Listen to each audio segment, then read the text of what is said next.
There are names in history that refuse to fade, names that echo through time, carried by the winds of war and the whispers of destiny.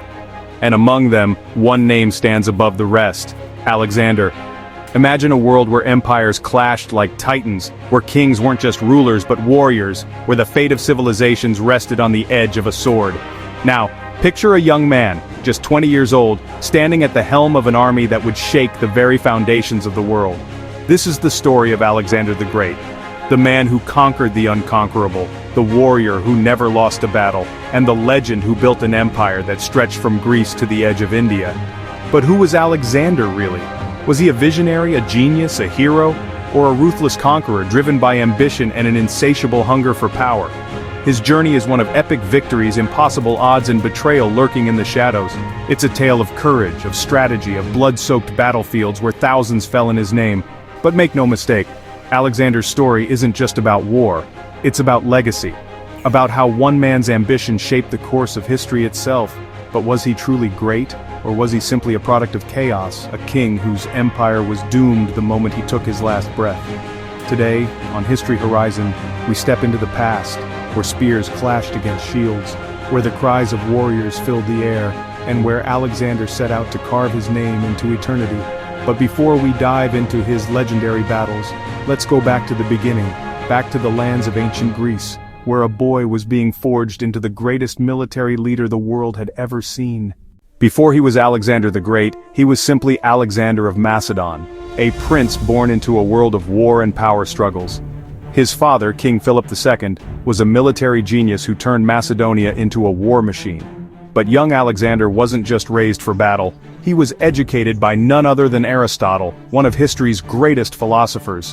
While other boys learned to fight, Alexander was learning about science, politics, and the art of ruling. But destiny wasn't going to wait for him to grow up.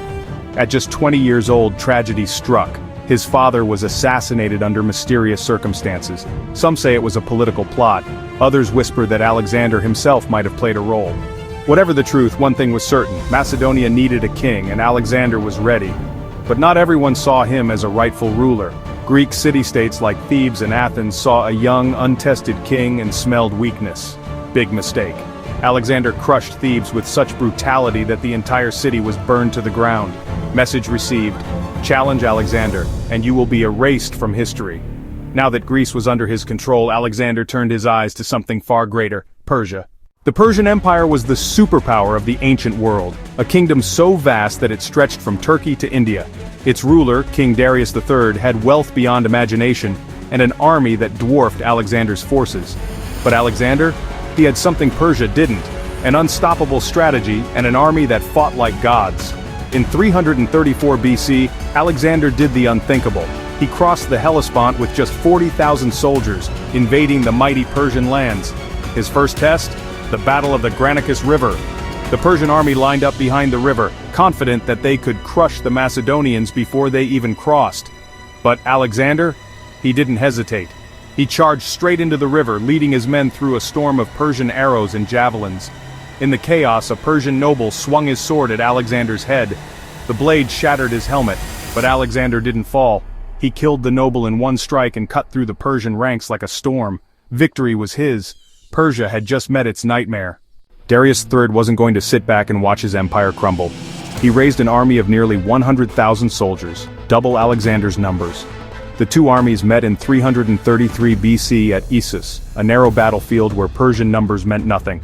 As the battle began, Darius unleashed his elite war chariots designed to tear through enemy lines. But Alexander had planned for this. His soldiers opened gaps in their ranks, letting the chariots pass harmlessly through before cutting them down from behind. Then, Alexander did something insane. He charged straight at Darius himself. The Persian king, seeing the Macedonian madman coming for him, did the unthinkable. He turned and ran. His massive army saw their king fleeing, and they followed. With Issus won, Alexander captured Darius's family, his wife, mother, and children. But instead of treating them as prisoners, he honored them like royalty. Even in victory, Alexander knew how to turn enemies into allies. After Issus, Alexander set his sights on the Persian capital cities, Babylon, Susa, and Persepolis. But first he had to take Tyre, a fortress city on an island. The city resisted for 7 months. But Alexander built a massive causeway to reach its walls, broke through and massacred the defenders. It was a brutal victory, but it sent a clear message. There was no stopping him. Finally, in 331 BC, it all came down to one last battle, Gaugamela.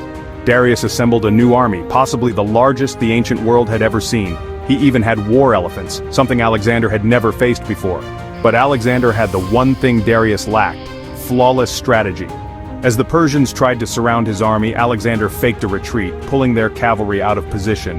Then, like lightning, he struck straight at Darius again. The Persian king panicked and fled for a second time. His empire was lost. Alexander rode into Babylon as a god king, hailed as the new ruler of the Persian world. But Alexander wasn't finished yet. His eyes were now set on something even greater: India, the land beyond the known world. Alexander had conquered the greatest empire of his time. He had done the impossible. But was he satisfied? Not even close. With Persia under his control, his gaze turned to India, the land of mysteries, elephants, and warriors unlike any he had ever faced. In 326 BC, he crossed the mighty Indus River and marched deep into the unknown. He faced King Porus, a ruler who commanded war elephants the size of moving fortresses. The Battle of the Hydaspes was brutal. Alexander's army had never fought against these behemoths before. But, once again, his strategy turned the tide. He used his archers to blind the elephants, then struck from all sides, forcing Porus to surrender. But for the first time, Alexander's victory came with a cost. His own army had had enough. They had fought for 8 years, marching thousands of miles, leaving their homes behind. When Alexander ordered them to push further east, to reach the legendary Ganges River, they refused. They had seen the horrors of endless war. They wanted to go home. For the first time in his life, Alexander was forced to turn back. On the long journey home, Alexander faced his greatest enemy yet. Not an army, not a king, but nature itself. His forces marched through the Gedrosian desert, where the blazing sun and lack of water killed thousands. By the time he reached Babylon in 323 BC, he was a shadow of his former self. But instead of resting, he was already planning his next conquest, Arabia and beyond. But fate had other plans. One night, Alexander fell ill. Some say it was malaria, others believe it was poison, a plot by those who feared his growing power. After days of suffering, the invincible warrior who had never lost a battle, lost his final fight. At just 32 years old, Alexander the Great was dead. With no clear heir, his empire crumbled into chaos. His generals, once his most loyal companions, turned on each other, carving up his empire like vultures. His golden sarcophagus was meant to return to Macedonia, but was stolen and lost to history. To this day, the tomb of Alexander the Great remains one of the world's greatest mysteries. Alexander died young, but his impact on history is eternal. He changed warfare, blended cultures, and spread Greek influence across Asia, creating what we now call the Hellenistic Age. His cities, especially Alexandria and Egypt, became centers of learning and power. Even Julius Caesar and Napoleon studied his tactics, hoping to match his brilliance. But the biggest question remains: was he truly great? Was he a visionary leader or just a ruthless conqueror? Did he unite the world, or simply leave behind a path of destruction? The answer depends on who you ask. What we do know is this: more than 2,000 years later, the world still speaks his name, and that, more than anything, proves his true power.